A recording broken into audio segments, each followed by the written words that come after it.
I'm here with Paige McFarling with Food Hub. How many years have you been here now, Paige?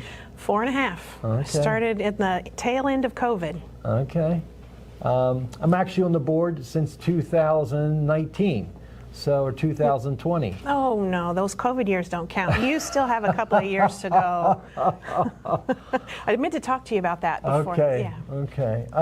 We're here to just learn more about the Food Hub around the Extraordinary Give Time.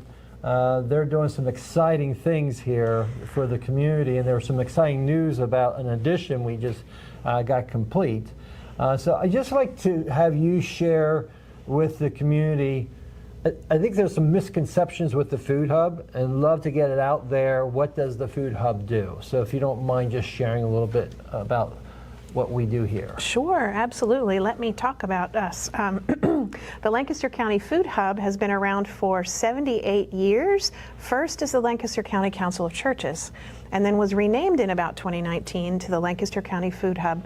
We have been focused on providing for basic human needs, free food and free clothing, and supportive and shelter services for our unsheltered neighbors for all that time. There have been some other programs come and go, but we've been committed to helping people make ends meet with those basic human needs and supports. And even more so importantly, I think, building relationships, making friends, building some trust so that people want to find a way to take that next step. And that's what impresses me. It's all about building relationships other than just providing a service. Yeah. You know, one of the #1 causes of homelessness and one of the major things we see amongst all of our clients is a lack of relationship. An experience with trauma. And so the more we can just be here to say, you're welcome here. Come on in, we're going to figure it out, the more comfortable people are. I think you shared with me a couple weeks ago the numbers of folks that you serve have changed dramatically here, within just the last 6-12 months. Oh my goodness, yes. So pre-COVID, the largest number of people that we had served across all of our programs was 35,000 in a year. About 2023, after some of those very last COVID benefits were completely gone, our numbers started skyrocketing by 30% a year. So we went from 35,000 people a year to 55,000 people a year. And just this last year in 2024, 73,000 visitors came through for food or clothing or outreach services or some combination of those. So there's a big need here in the Lancaster County community. It's doubled. It's doubled since COVID already, yes. And what type of struggles are you having with funding now with the whole political environment right now? Yeah, the Food Hub is healthy in its diversification of funding. We receive a small amount of government funding, individual donors, grants and foundations, but what we're experiencing is 1,000 little cuts. Right, and so our grants may get a little bit smaller, but worse yet, the food resources are more expensive and less available. Or our friends who do have a number of government grants aren't able to keep their programs going, and their clients are coming here. And so we're all just hanging on to the edge of swimming in the pool together, but hanging on the edge, trying to make sure that we can all accommodate as best we can. But 1,000 little cuts is probably what I would say we're experiencing here. So if someone's listening to this video, what can they do by providing their financial resources or just they're donating their time? Sure. So the Lancaster County Food Hub is supported largely by volunteer support. We have a staff of only about 12 people, and all of the rest of 8 or 9 full-time positions are made up by volunteers. So volunteering here, whether it's once in a while with your work group or once in a while yourself, or making a commitment to a weekly or monthly time to be with us, whether that's in the food program or the clothing program. And new this year, next year, we'll be expanding opportunities to work in our outreach center. So we are run by volunteers, powered, I should say, by volunteers. Donations are what keeps us afloat then, of course. And so 86% of every dollar that we receive goes right back into programming, into the community. Donations of food are huge. We need proteins, rice, and pasta all the time, any sort of canned protein, and clothing donations, particularly for men and for school-age children. But monetary donations, food and clothing, things like backpacks and hygiene items are greatly appreciated. So That's how I learned about the Food Hub, when we would do food drives and deliver the food here. So yes, let's talk about the food part of the Food Hub, the most Absolutely. probably important part of it all. Full bellies are important, absolutely.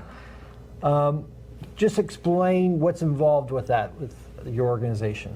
Sure. Well, I think probably one of the things that people struggle with the most is understanding what we do with food. So I have a question for you. Do you know the difference between a food bank and a food pantry? I don't. So the Lancaster County Food Hub is a food pantry. It's our job to take donated food and food that we purchase and that we get from food banks and put it in the hands of people in the community. It's the job of a food bank to be kind of like a wholesaler, to bring food into the pantries.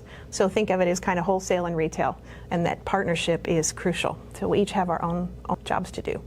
So the Food Hub is the Lancaster County community. Correct. So the food bank services just more than Lancaster County. Absolutely. The food bank that we rely on most heavily is the Central Pennsylvania Food Bank, and they have 4 or 5 counties that they supply food for throughout Central Pennsylvania as a program of Feeding America, which is the USDA food program for food banks. Okay. So if someone wants to give during the Extraordinary Give and they really want to be focusing on Lancaster County, Lancaster City, Food Hub is where they would want to focus on. Absolutely. It's a symbiotic relationship. I can't, kick my friends in the knee, but truly when donations are coming here, we're taking those donations and turning them into more food from the food bank or more food from our purchases and getting that into the hands of our neighbors. That's very helpful. I think that'll help make sense to the community also how that works. Great. So how do people get the food services here? Sure. So we have a number of different ways that we help provide food into the community. Probably first and foremost is our direct distribution program. So neighbors who need food to make ends meet can come and see us once a month. They receive almost 70 pounds of food, fresh and healthy food, everything from produce to proteins to bread and pasta and rice. We also have a program where we can get food into the hands of people who are homebound through casework partners. So agencies have employees who are called caseworkers, and they will come here, serve as proxy, pick up an order, and deliver that to a homebound client. We do a few deliveries into some low-income high-rises for seniors. And that last year touched about 55,000 visitors. Then we also provide food supplies to the Lancaster Community Meal Network. So in Lancaster County, 3 meals a day, almost 7 days a week, all around the year, you can find a free prepared meal. You have to be able to get to it, but you can find that, and we help supply those organizations with their food. They count meals, not people, but they served 109,000 meals with the food we supplied in 2024. Let's talk about the exciting news upstairs. Absolutely. So just as I arrived here in 2021, we, in partnership with Lancaster General Hospital and the Homelessness Coalition at that time, expanded our shelter program. We took over running the coalition's 365-night-a-year shelter for low barrier, street hardened, I guess you would say, individuals, and opened a daytime program to try to provide as much continuum of care, continuity of care as we could for the unsheltered, both overnight and during the daytime. And that daytime center was only 500 square feet back in the corner in the clothing bank. Since then, there have been lots of changes. The coalition is working things differently through the county, and they just opened a different shelter. So we're not running that anymore. It's double the number of beds, but we held on to that daytime work, that outreach work to try to connect people from the street to the next best thing for them.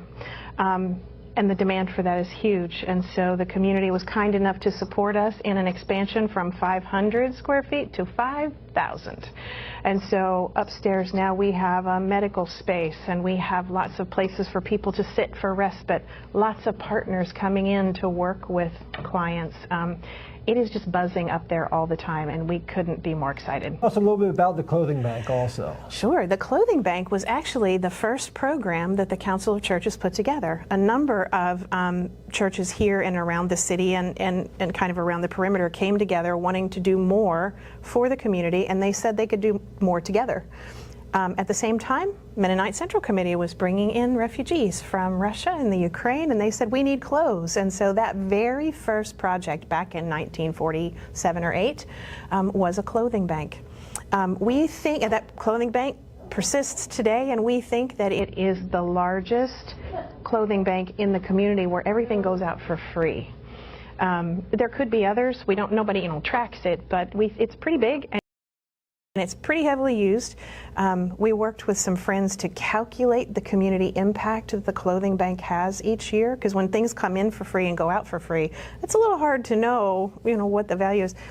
But they helped us figure out that based on an average clothing order, almost $1 million in community impact is being returned in that free clothing. And that means that somebody can make their rent payment. They can get a new pair of shoes for their kids because we've helped close that gap with free clothing. Well, that's awesome. Well, I appreciate you taking the time out to share a little bit more about the Food Hub. Again, if you're supporting the Extraordinary Give, please look at the information on this video. And we really believe in the program, so thank you so much. Well, Craig, we can't say enough about you and your team and your generosity and support. You mean so much to us. Thank you for your commitment and all your support. Well, thank you.